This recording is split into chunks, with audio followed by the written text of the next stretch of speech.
panelista tenemos a Fabiola Jiménez Ramos, directora de la Red Peruana de Alimentación y Nutrición, una institución que tiene 14 años de liderazgo en la promoción de alimentación saludable en el Perú. Es directora de la carrera de Nutrición y Dietética de la Universidad Científica del Sur y ha sido reconocida como miembro de honor del Colegio de Nutricionistas del Perú. La recibimos con un fuerte aplauso, por favor, para el panel. Como tercera panelista tenemos a Magali Herrera, decana del Consejo Regional del Colegio de Nutricionistas del Perú. Ella tiene amplia experiencia en nutrición pública, comunitaria y clínica que le ha permitido participar en el Plan Nacional para la Reducción de la Desnutrición Crónica Infantil, Prevención y Control de la Anemia en el Perú, el Ministerio de Salud. Fue conductora en la elaboración del proyecto de ley de promoción de alimentación saludable para niños, niñas y adolescentes del MINS. Le recibimos con un fuerte aplauso, por favor. Bueno, buenas tardes. Gracias, doctor Campos, gracias a cada uno de ustedes por su participación. Previamente les llegamos a enviar una información como para tener algunas preguntas bien específicas. Igual, quizás ahí vamos a luego circular otras. Y bueno, muy rápido, quizás para entrar ya a la primera pregunta del panel, es un gráfico, ¿no?, que pueden ver ahí adelante, que muestra la desnutrición crónica, ¿no?, urbana y rural, cómo ha evolucionado del 1990 al 2017.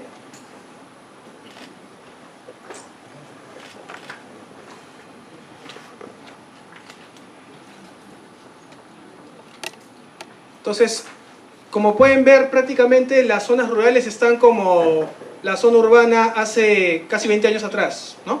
Entonces, esto obviamente es un desafío importante, ¿no? Y la primera pregunta queremos dirigirla al licenciado Walter Vilches, ¿no? Es acerca de cómo usted cree que podemos enfrentar este desafío, ¿no?, de reducir la desnutrición crónica, ¿no? Sabemos que tiene una experiencia importante en CARE Perú, trabajando justo con niños y todo este tipo de programas de apoyo. Nos gustaría conocer cómo usted cree que podemos enfrentar este desafío que actualmente tiene el país, ¿no? Solamente una consulta. ¿Cuántos minutos dispongo? Porque hablo demasiado yo. Empecemos con una ronda de 5 minutos por pregunta. Ok, gracias. Mucho. Bien, este es un tema que preocupa al país, la desnutrición crónica infantil.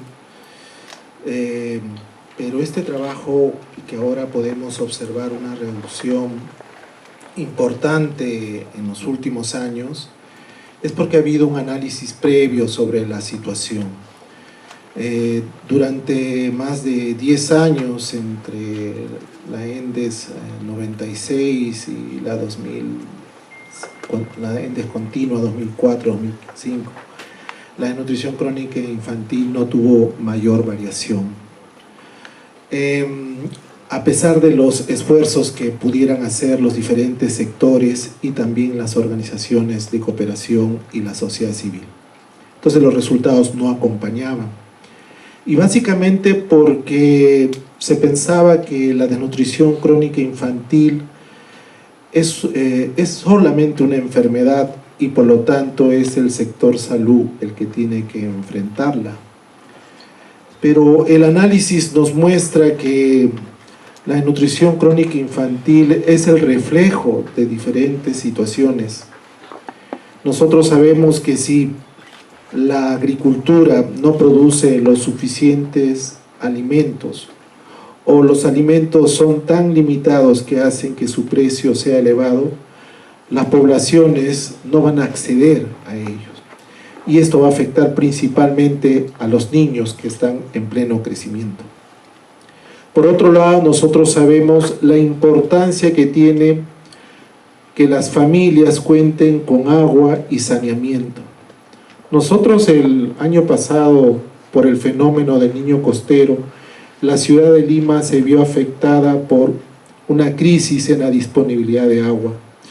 Y esto pues movilizó a todo el mundo, fue una situación bastante difícil que todos vivimos. Pero nuestras regiones, nuestra zona rural principalmente, las limitaciones para acceder a agua segura es insuficiente. Y el saneamiento, ni qué decirlo. Entonces, estos factores originan enfermedades y los principales afectados son los niños. Pueden acceder a alimentos, pero si los niños no tienen un adecuado saneamiento, agua segura, probablemente también se refleje en su estado nutricional. Por otro lado, estaba escuchando la importancia de las cadenas de valor, las cadenas productivas. Son muy importantes, sobre todo para los productores, para los agricultores, porque todos queremos que nuestros agricultores salgan de una, vamos a decir, de una economía de subsistencia, sino que tengan los recursos suficientes para vivir dignamente y sobre todo para retener a una población importante en la producción, porque la agricultura no debe condenar a las familias a la miseria, sino puede ser una fuente de riqueza muy importante para ellos, pero hay que demostrarlo. Entonces, la economía también tiene su valor en la situación nutricional. También los diferentes programas sociales ameritaban tener objetivos nutricionales que se vean reflejados en las mejoras del acceso a servicios, la mejora de la situación, insumos, etcétera, que se requieren. Entonces, entre los años 2006, 2007, 2008, entendimos la importancia que tiene coordinar, la importancia que tiene trabajar multisectorialmente. Y ese trabajo articulado y multisectorial, aunado a una presupuestación por resultados y teniendo como prioridad reducir la nutrición crónica infantil, nos permite observar lo que hemos visto. Para hacerlo más simple, en el año 2004-2005, la brecha entre la zona rural y la zona urbana alcanzaba los 30 puntos porcentuales. 47% de niños en la zona rural estaban desnutridos y en la zona urbana esto alcanzaba el 17%, una brecha de 30 puntos. Ahora, 2017, podemos observar que la brecha se ha reducido, aunque en la zona rural todavía se mantiene alto.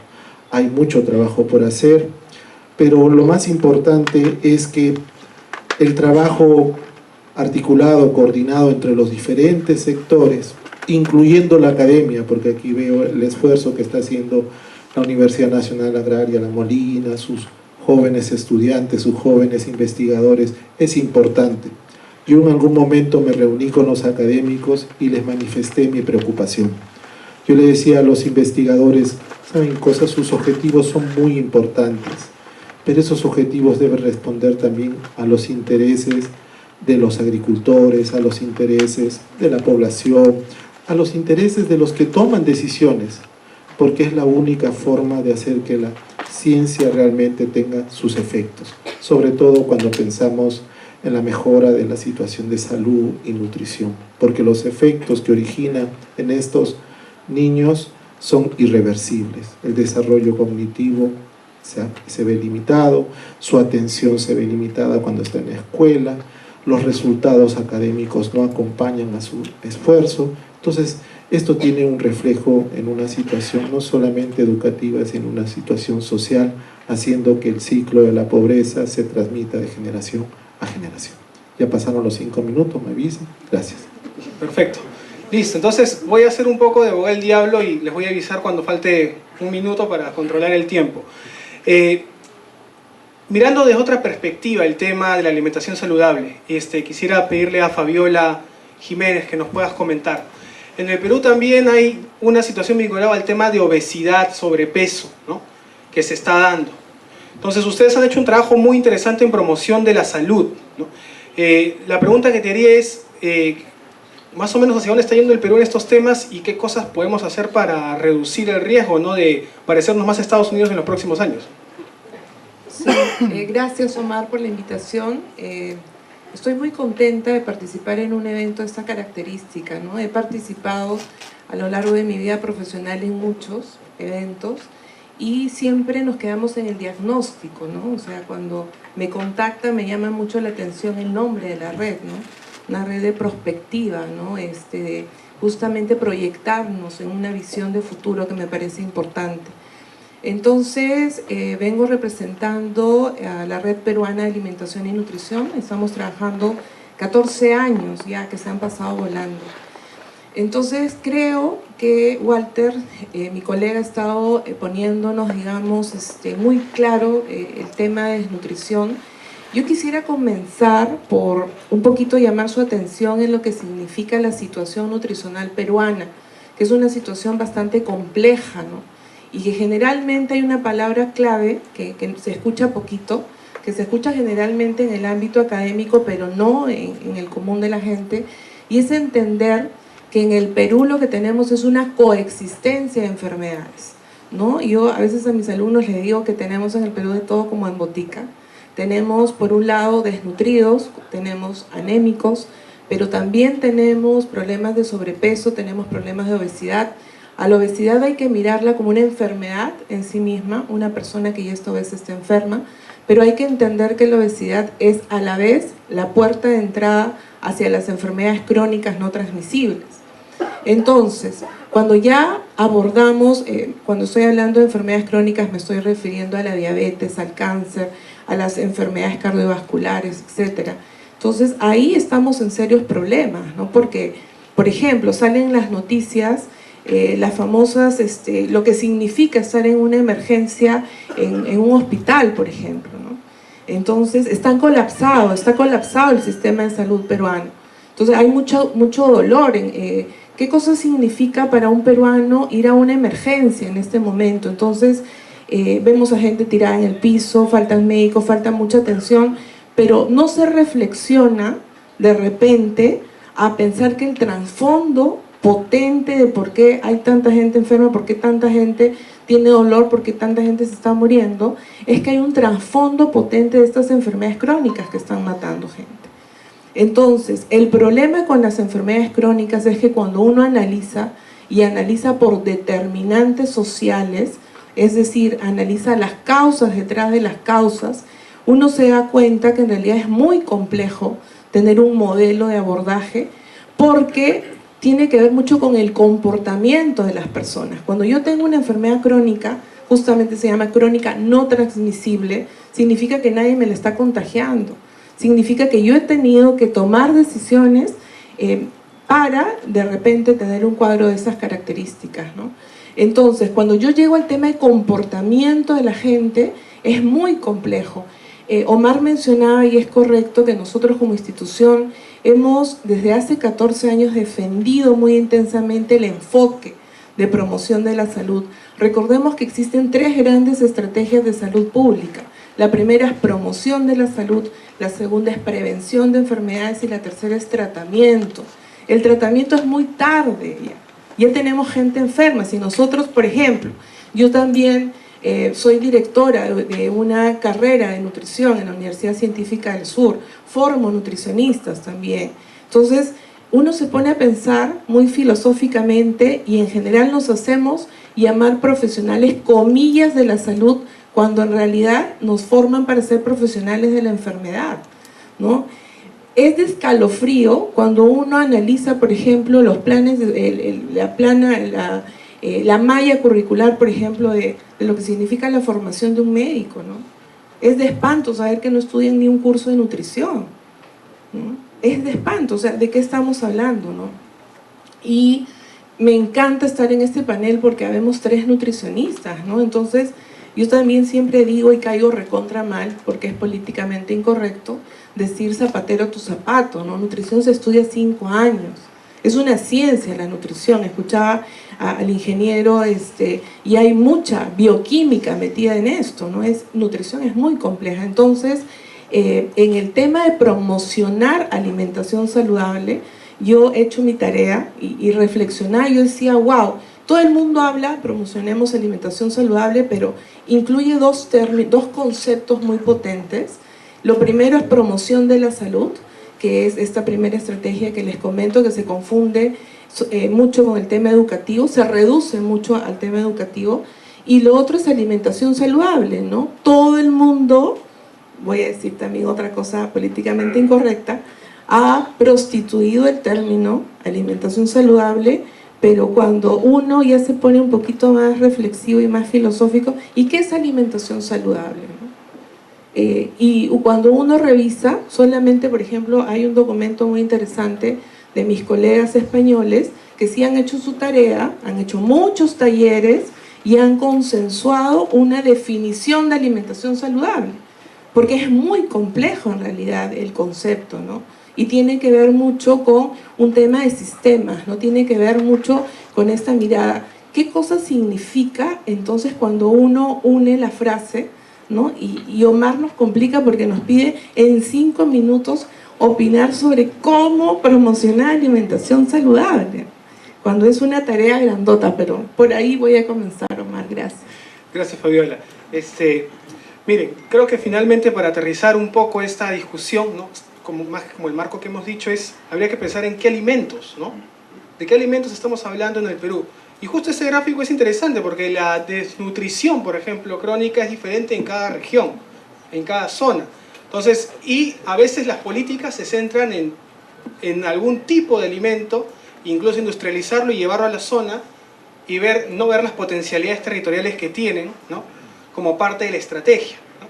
Entonces, bueno, esto es una. Pero otro tema es también que a la vez se está dando exportación de productos que tienen alto valor nutricional, lo cual hace que sus precios se eleven. Ese es el caso, por ejemplo, de la quinoa, ¿no? La quinoa creo que es un caso interesante, es un producto que antes lo han consumido algunas personas en el interior del país y muchos ahora que lo están produciendo vía monocultivo ya no lo consumen, ¿no? Y por el contrario, compran fideos, arroz, etcétera, ¿no? Y entonces han cambiado un poco sus dietas anteriores, ¿no? Bueno, ante esta pregunta yo quisiera pedirle a Luis Guinocchio si pudiera hacernos un comentario de qué manera podemos articular las cadenas de valor, ¿no? Que tenemos en el país, ¿no? Que apuntan a exportaciones sin descuidar la seguridad alimentaria, ¿no? Del país en las zonas productoras de estos alimentos. Buenas noches, gracias por la invitación. En realidad la agroexportación se dedica más a atender los mercados externos, no a alimentar al pueblo, es la verdad. Y cumplen con su función, crear dinámicas de empleo, crear dólares, crear riqueza, ¿no? Y eso está muy bien, y eso no lo podemos criticar, al contrario, tenemos que relevarlo, ¿no? Sin embargo, el problema de la alimentación nacional es distinto. Sí tiene que ver en cierta forma con el ejemplo que mencionaste, Omar, de la quinoa, en esa parte pequeñita de la dieta, porque se consumirá pues de quinoa per cápita, pues casi nada, ¿no? Porque son nada más en ciertos departamentos, en ciertas regiones altiplánicas, ¿no? Y también, bueno, yo de niño, mi papá era médico, paz descanse, y obligaba que una vez por semana se comiera quinoa en la casa, ¿sí? Entonces, desde niño me acuerdo de ella, pero como una cosa rara, ¿no? Sin embargo, hoy día, las cadenas de valor agroalimentario no funcionan en el Perú. Raras serán las que funcionen, como el caso del café, por ahí el cacao. En general, las cadenas de valor no están repartiendo la riqueza de una manera equitativa. Es más, podríamos hablar de los cultivos de la pobreza. Si viéramos nosotros cuáles son los cultivos, los productos que más se mueven en el gran mercado mayorista de Lima, veríamos que está la papa, segundo la cebolla, tercero el choclo, cuarto el limón. Pero si vemos a la papa, no hace mucho que ha estado en problemas de rentabilidad gravísimos, que la gente es una fuente de pobreza en muchos casos, sembrar esos cultivos en el país. Entonces tenemos un rezago rural terrible en el Perú. Ese divorcio, en cierta forma, esa distancia entre la ciudad y el campo, tiene que ver con este tema, no solamente de la pobreza, que es dramático, es gente que literalmente se muere de hambre, o se muere por enfermedades, niños especialmente, ¿no? Sino también la pérdida de capital genético, la pérdida de oportunidades de negocio que ya hemos escuchado excelentes presentaciones de lo que es el futuro y lo que es la realidad de los componentes con capacidad nutracéutica de los cultivos de la biodiversidad. Entonces no hay marco legal de promoción ni de la investigación científica, que es prácticamente heroica, me imagino, heroica porque pues, son presupuestos ínfimos, ¿no? De un país cuya principal fortaleza no es las áreas grandes a lo brasileño o a lo argentino. En Perú tenemos 3,5 millones de hectáreas que sembramos. Brasil sembró el año pasado 97 millones de hectáreas. Entonces pues somos un país para el nicho, para el producto especializado, para todas estas cosas que hemos estado hablando hoy día, ¿no? Por ahí va. No tanto el culto a la productividad, que sería más una cosa pues para la soya, para el maíz, sino el culto a la fenología del cultivo, a conocer por qué es que produce polifenoles, por qué es que produce más antioxidantes, cuál es el tratamiento que le debemos dar. Esa ciencia, esa tecnología, Y esa capacidad de innovación es la que tenemos que promover en nuestro país. Y para eso tenemos que tener en cuenta que al mismo tiempo que tenemos esa gran oportunidad que estamos desaprovechando, el mundo ha cambiado. Hay menos tiempo para cocinar, hay menos tiempo para regresar a la casa a comer todos los días. Entonces al final caemos en manos pues de las bolsitas, las papitas, de las cositas así fáciles de comer, que además son baratas, y se las come uno rápido y ya aplaca el hambre, ¿no? Entonces tenemos que clasificar nuestros cultivos. Hay que proponer una clasificación. Cuando yo trabajaba en Apega, íbamos, por ejemplo, al Cusco, a Huancayo o a Ayacucho, juntábamos a los agricultores, 100, 150 agricultores, y partíamos lo que ellos sembraban en 3 tipos: tradicionales, emergentes y cultivos promisorios. Comenzamos entre todos a ponerlos, y luego lo partíamos en interandino, altoandino y selva. Comenzaban a ubicar sus cultivos y comenzamos a decir, a ver, ¿dónde está la riqueza? Todos estaban en los promisorios, en los emergentes. ¿Y dónde está la pobreza? En los tradicionales. Entonces, tenemos esa gran ironía, y con eso acabo por este tiempo, en que somos el país de la diversidad, de la riqueza, de las 3000 genotipos de papa, de los 300 de chirimoya, de no sé cuántos, de los cultivos que tenemos en todas partes del Perú, pero nos falta una capacidad de detección de mercados, una capacidad de acometer riesgos más allá de los cultivos que se conocen, ¿no? Nos falta un Estado que conozca más a los productores para que los pueda organizar mejor, ¿no?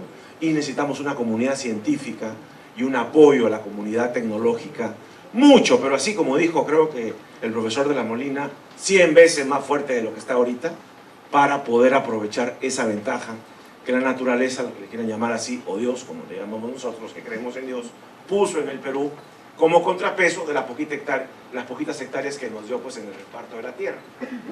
Entonces, una cosa por otra, ¿no? Nos dio poquita tierra, nos dio agricultores hábiles, nos dio empresarios, bueno, ahí los hay, agresivos, a los hay agresivos, ¿no? Y nos dio también un clima pues único, ¿no? Bueno, gracias. Muchas gracias, Luis. Gracias, y por favor, un aplauso para el panel, todos los aportes. Les agradezco mucho que estén tratando de ser muy cortos. Están muy bien, lo están haciendo muy bien, los felicito. Entonces, voy ahora a una pregunta, digamos que, si se dan cuenta, estamos como que dando vuelta, ¿no? Vamos a volver al final a lo mismo. La agricultura, obviamente, al hablar de pobreza, pues los agricultores tienen que usar pocos recursos para producir. Y esto nos lleva a una pregunta que es los plaguicidas, insecticidas. Obviamente ustedes saben que hay una tabla de clasificación, están los rojos y obviamente mientras más baratos, más peligrosos, ¿no?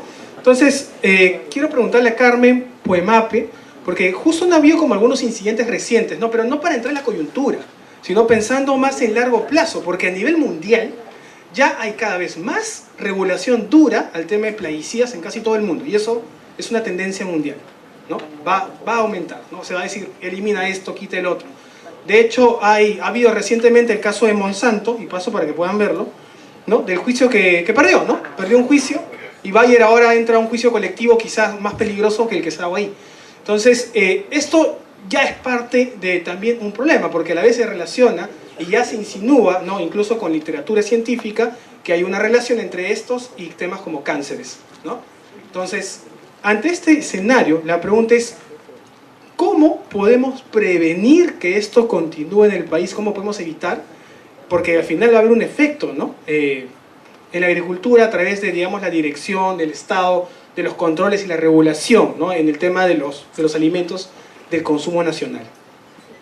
Bien, buenas noches. Muchas gracias por la invitación. Vengo representando a DIGESA.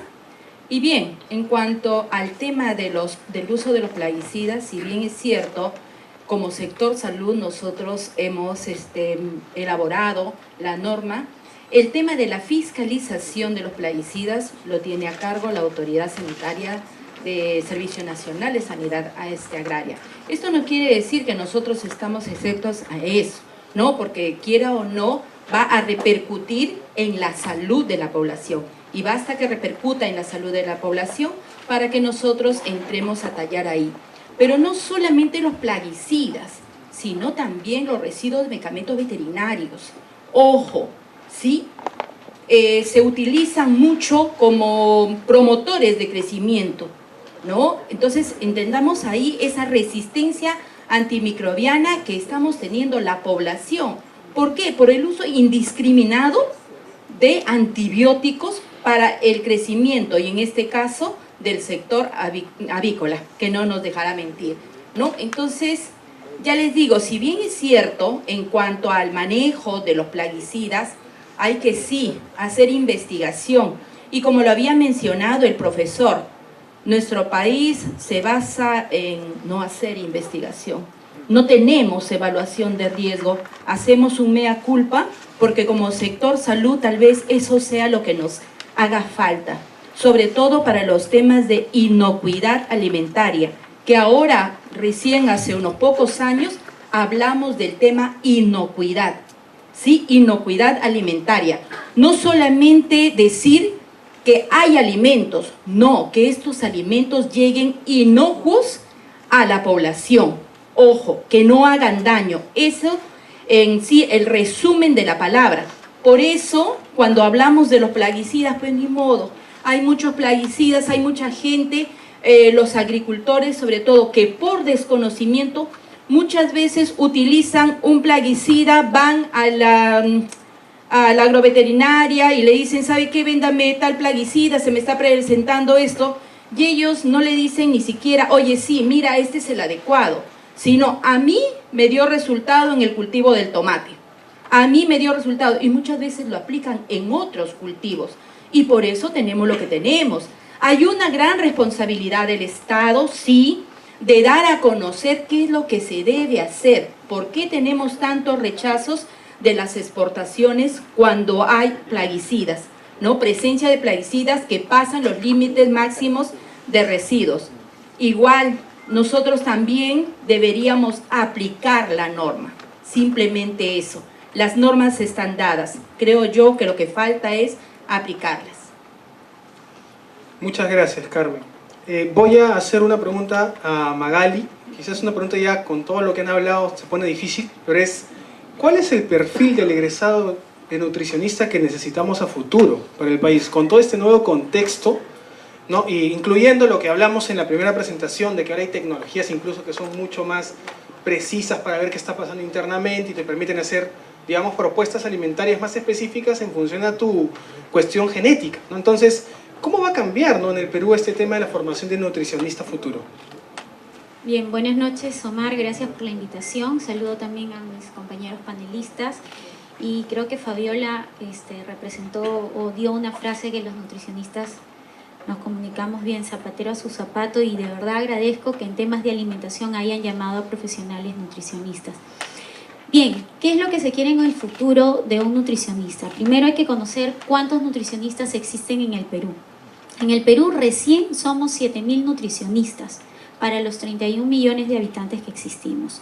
Y definitivamente no todos ellos se encuentran habilitados, no todos ellos están trabajando, muchos de ellos se han dedicado a la parte privada, hay muchos de ellos fallecidos también, pero tenemos un registro de 7.000 nutricionistas.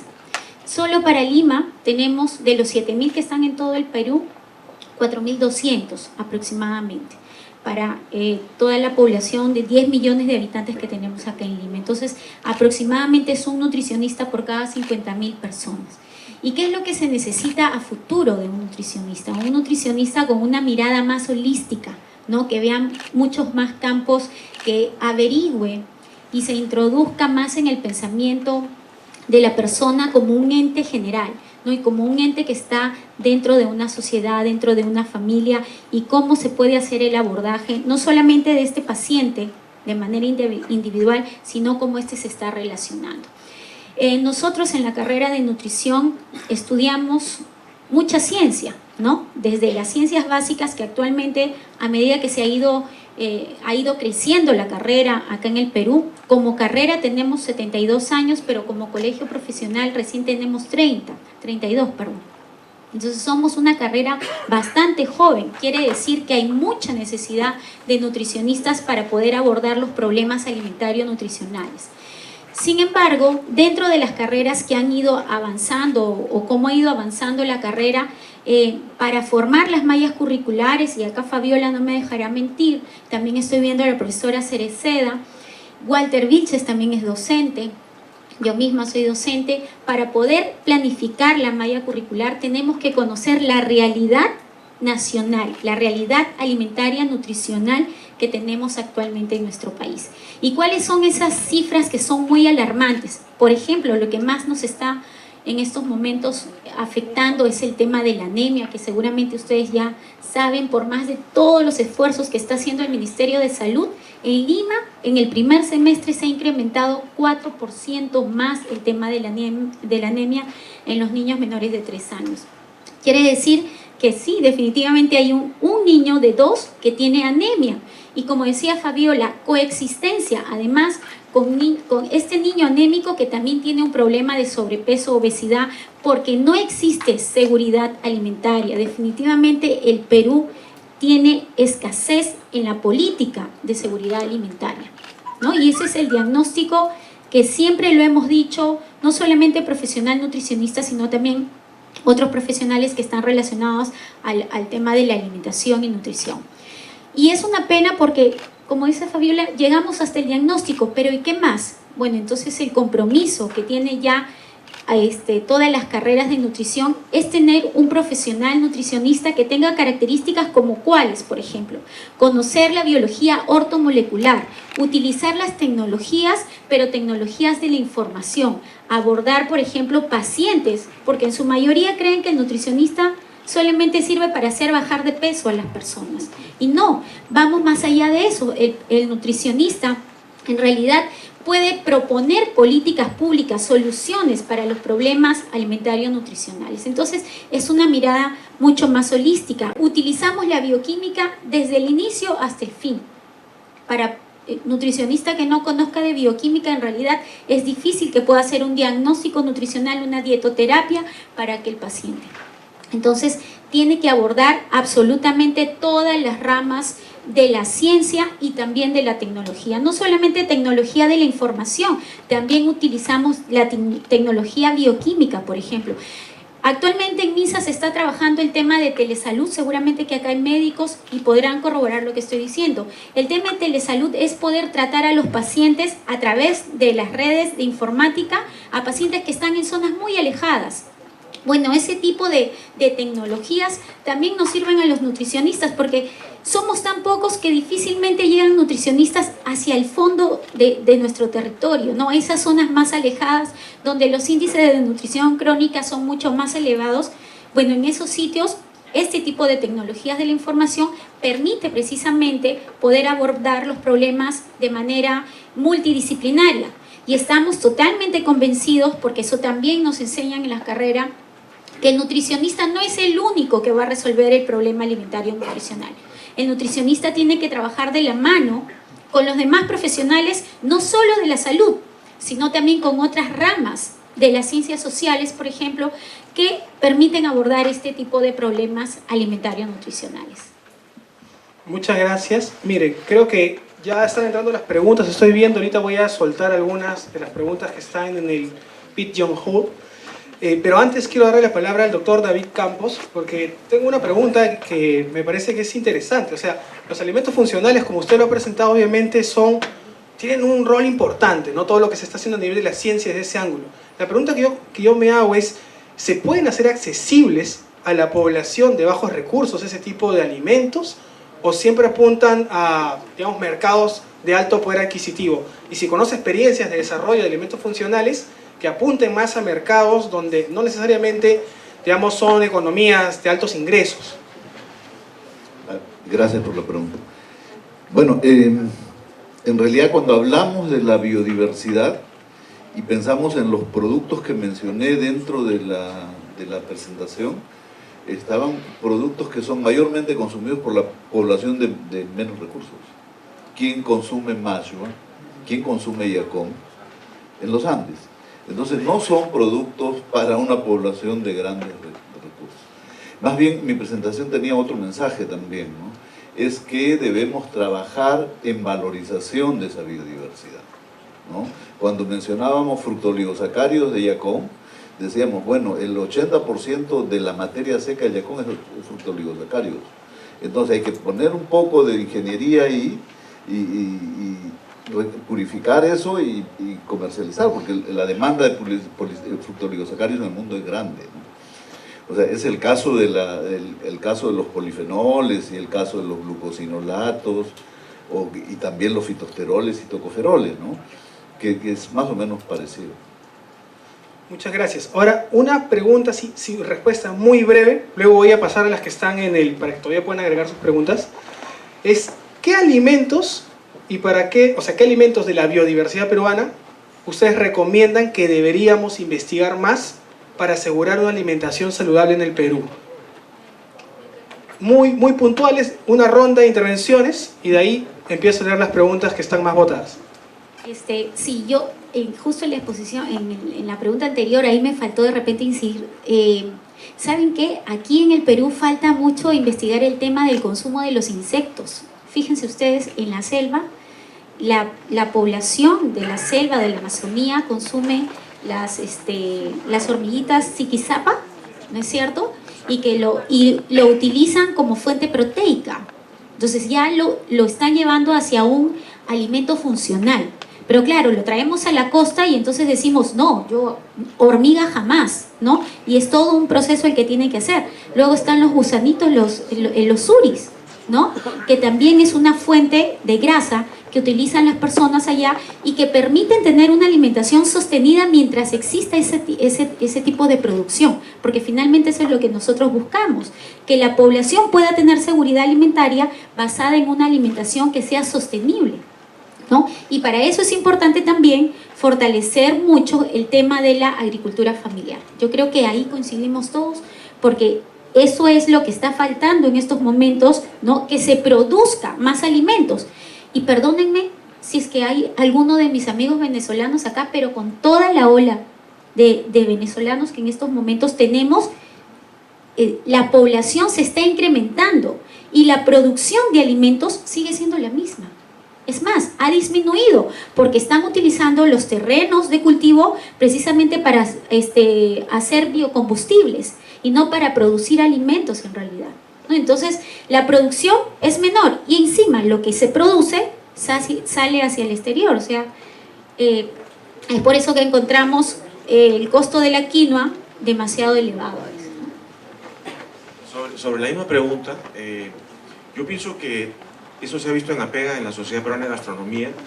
La agenda es recuperar las canastas regionales, ¿no? Que cada región consuma lo que los abuelos consumían. O sea, es un poco rescate de las tradiciones alimentarias, el patrimonio agroalimentario, que no es otra cosa que conocimiento.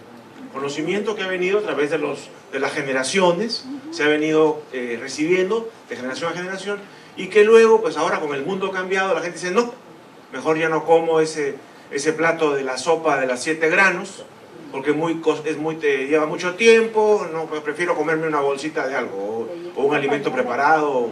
Entonces, recuperemos eso que se perdió, ¿no? Porque ahí está el conocimiento, ahí está la sabiduría, ¿no?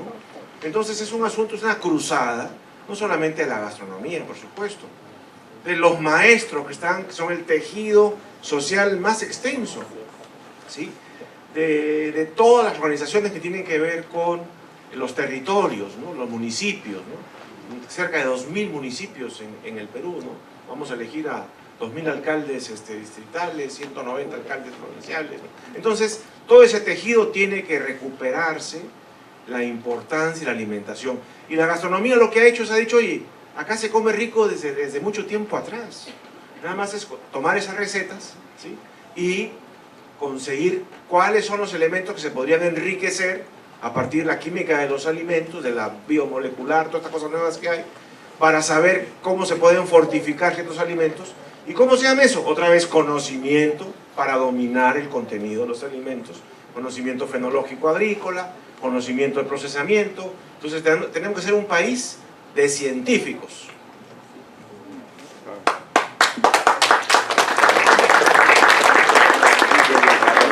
Sí, bueno, yo concuerdo plenamente con lo que menciona Luis. Sin embargo, la gran contradicción es que analizando cifras también observamos que paradójicamente en el Perú hay un incremento del consumo de alimentos ultraprocesados, ¿no? El término chatarra está mal empleado, ¿no? Lo académico del término es ultraprocesados, y que está linkeado, está relacionado a lo que mencionaba del incremento de las enfermedades crónicas, ¿no?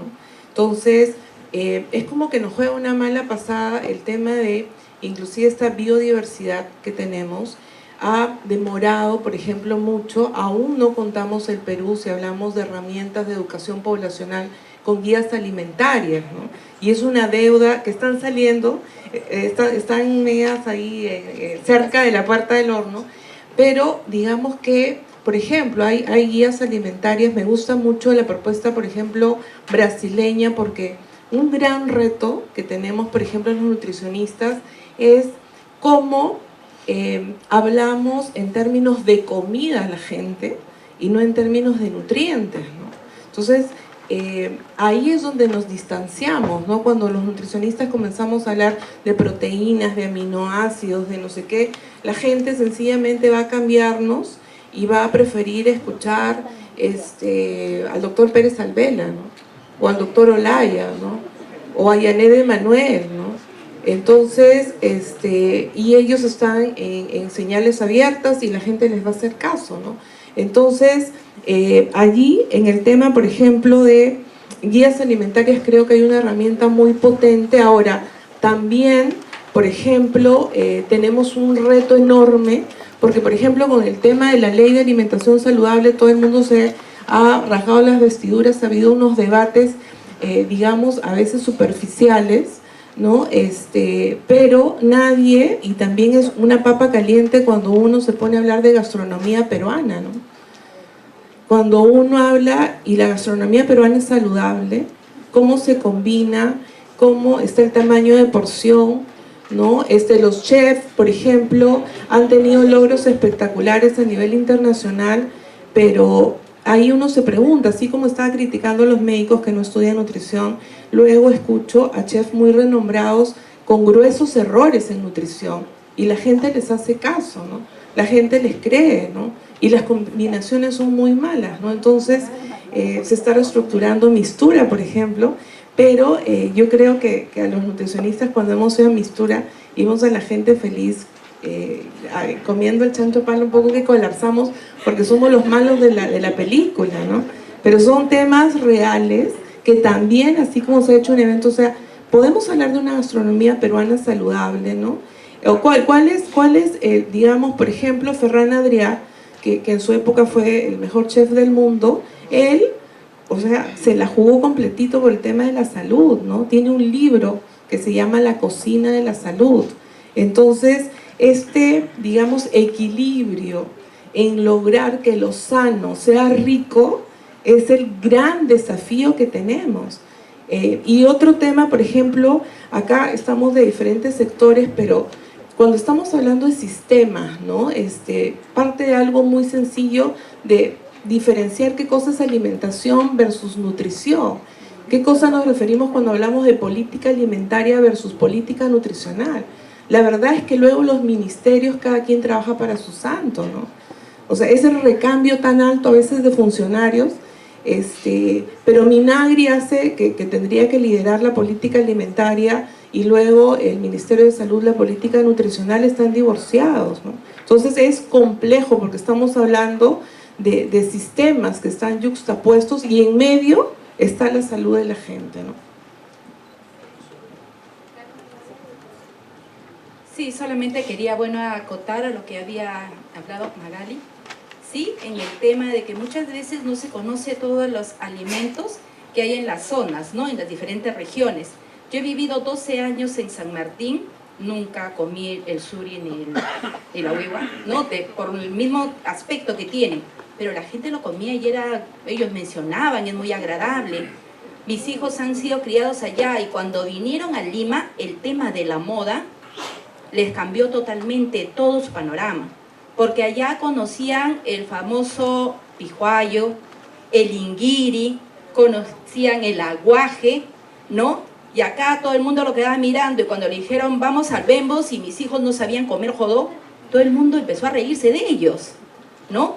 Entonces, yo he nacido en Lima, su papá también, pero ellos eran de la selva y nadie sabía qué cosa era el aguaje, menos la pitahaya, que muchos... Entonces, todos esos alimentos, ¿dónde están? no todos lo conocen, ¿no? El airampo, ¿no? Que seguramente también lo conoce acá todos los profesores. Yo no soy nutricionista, soy médico veterinario.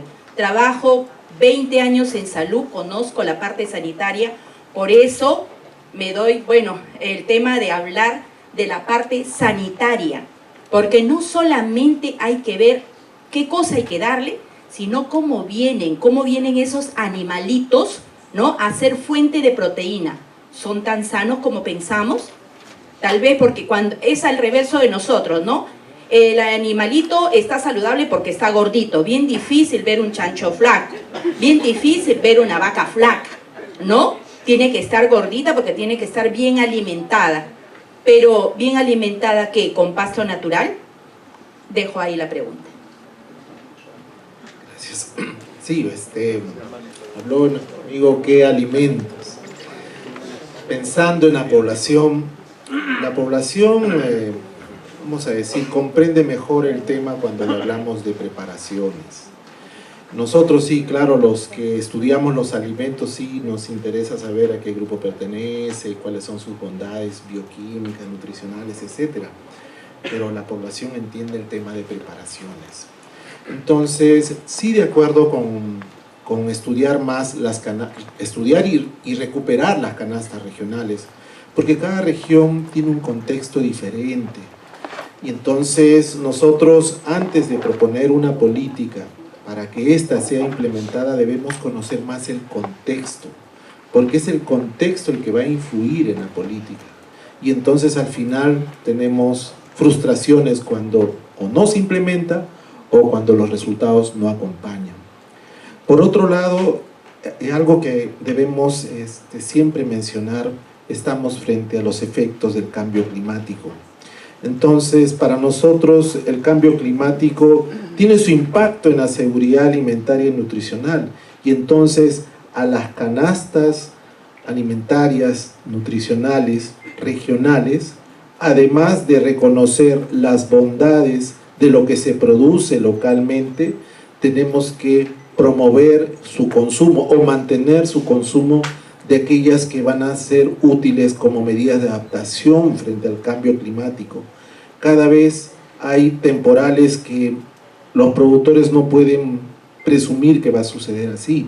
Entonces, pero sí existe, gracias a la biodiversidad, productos que resisten más a los efectos del cambio climático, que son más resistentes a las nuevas plagas, que se enfrentan con facilidad a esos cambios de temperatura tan extremos que ahora viven en nuestra zona sur del país, que cultivos nuevos no son capaces de resistir. Entonces hay una tarea muy fuerte para poder identificar no solamente aquellos que van a tener efectos sobre la nutrición, sino también que nos va a permitir sobrellevar estos efectos del cambio climático que tanto daño le están haciendo ya a la población.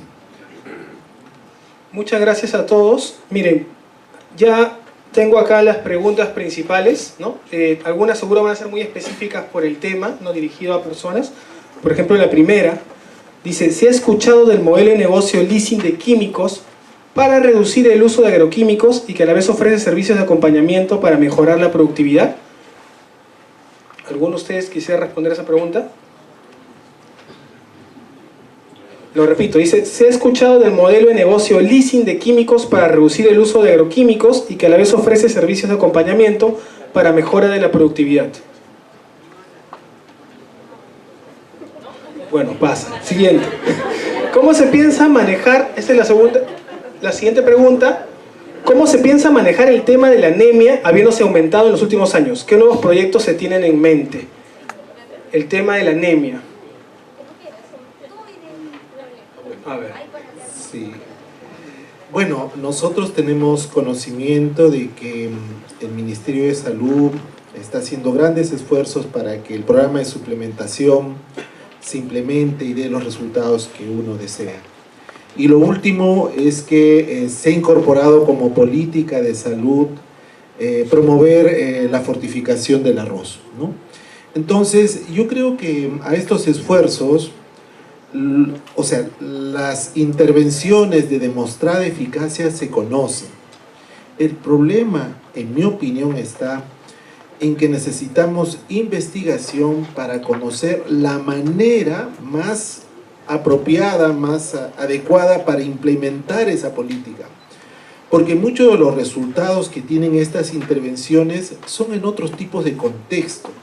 Entonces, por ejemplo, para nuestras familias, ellos consumen, o sea, asocian el suplemento con el medicamento y lo consumirán los niños hasta que dejen de estar enfermos. Y para las personas comunes y corrientes, la enfermedad está asociada pues a fiebre, dolor o diarrea. Cuando ya el niño no tiene eso, al igual que los adultos, dejamos de tomar todos los medicamentos que nos han recetado. O sea, no cumplimos con el esquema. Si a eso le agregamos que la suplementación no es 30 días, sino llega hasta los 360 días, es probable que la adherencia al suplemento se vaya disminuyendo.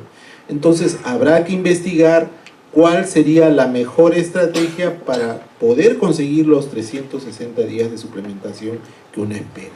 Entonces, ahora tenemos el tema del consumo de un arroz fortificado. Habrá que conocer qué piensa la población de consumir un arroz fortificado, cuál es su opinión, su aceptabilidad, su fidelidad a esta estrategia. Nos falta hacer más investigación sobre cómo implementar las políticas, porque la política de resultados sí se conoce, pero cómo implementarla, ya sea en el norte, en el centro, en el sur del país o en la costa, sierra y selva, tiene sus variaciones, no es lo mismo. Sí, quiero acotar algo de lo que mencionó Walter. Yo sé que acá estamos muchos de los sectores, no solamente está el sector salud, el sector agrario, estamos muchos sectores.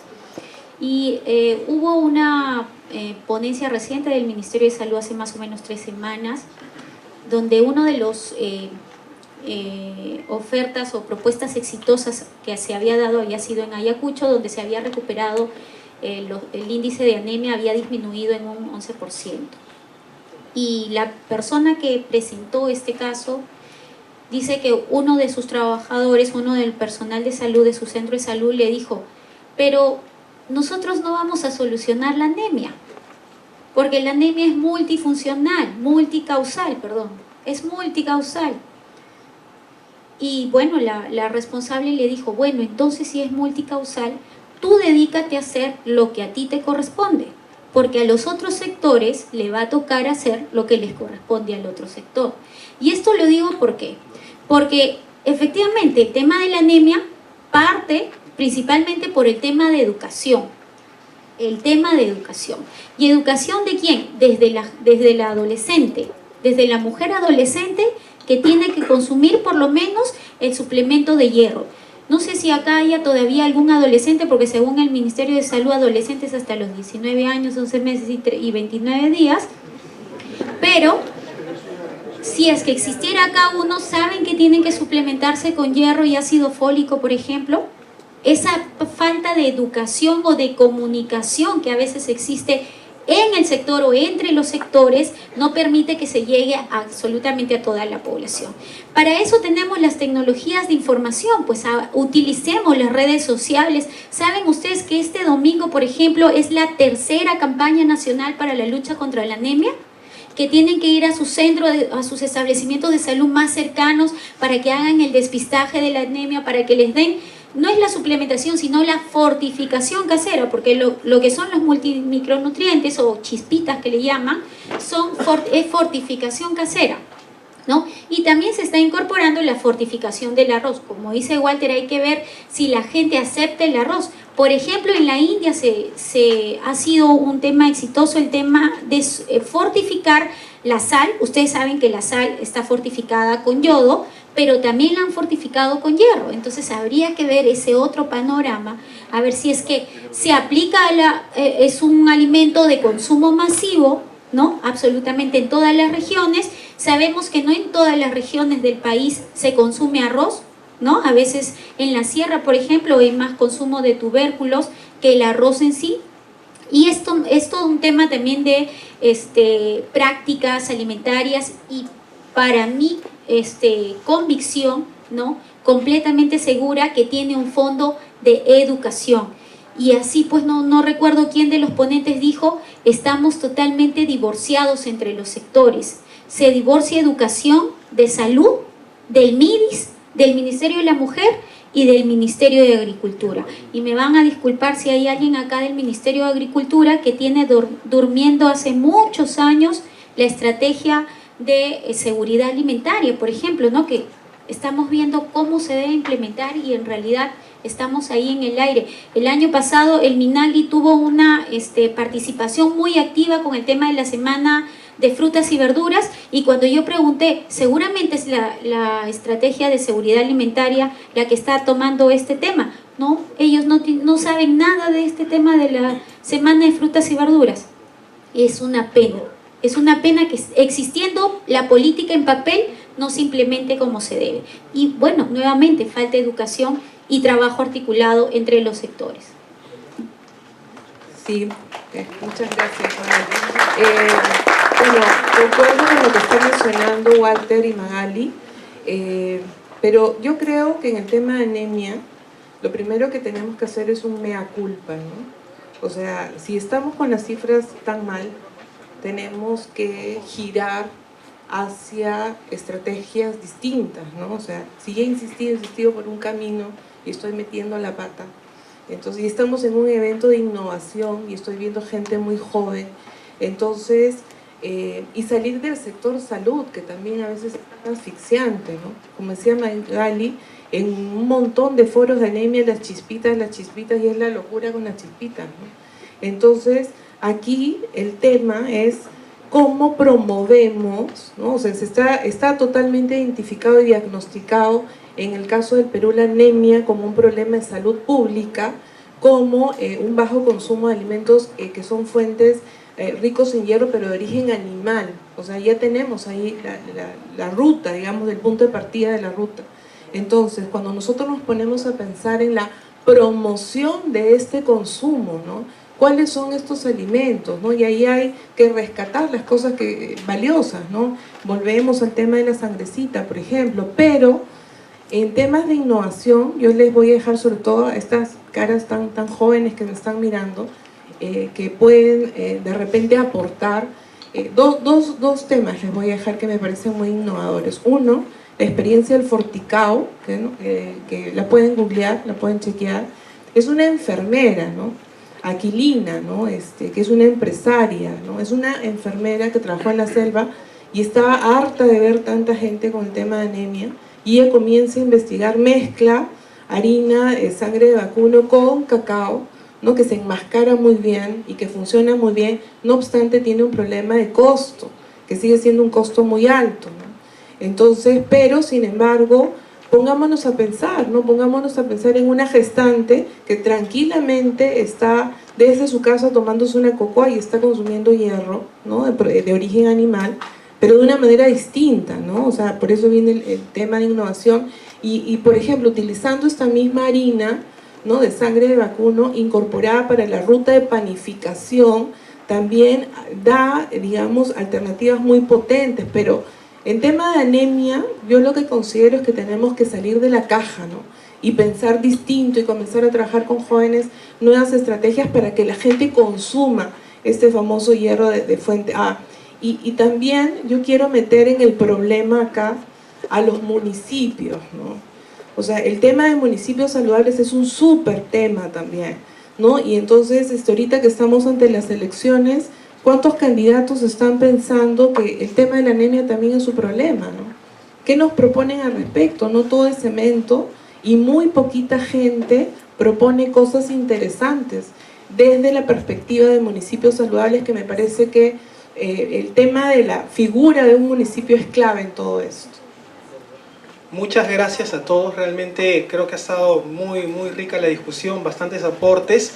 De hecho, en el laboratorio View Future Lab estamos mapeando estos temas para desarrollar desafíos de innovación y que se generen empresas de base tecnológica que puedan crear ese tipo de soluciones que están proponiendo, por ejemplo, alimentos nutritivos de bajo costo, pero que tengan un sabor agradable por las poblaciones a las que apuntan. Ahí hay un desafío claro, ¿no? Que hay que trabajar.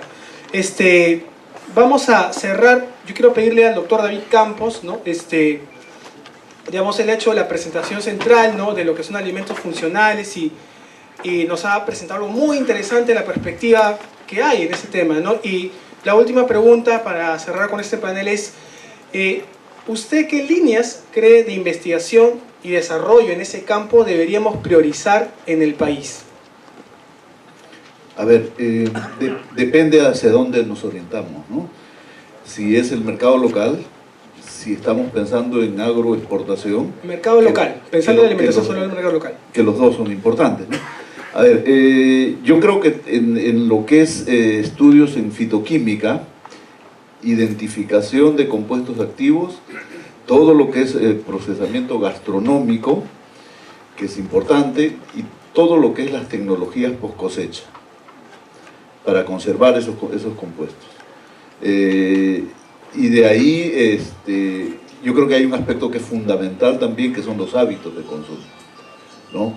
O sea, yo ponía un ejemplo importante y a mí me parece un súper tubérculo la mayua, pero ¿cuántos de los presentes pueden consumir mayua?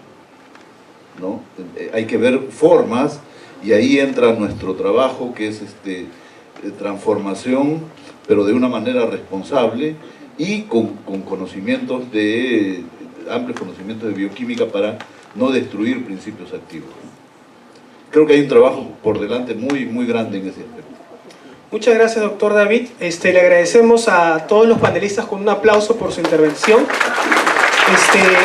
Quiero pedir que se acerquen con los presentes antes que por favor se vayan para la foto oficial y les van a hacer la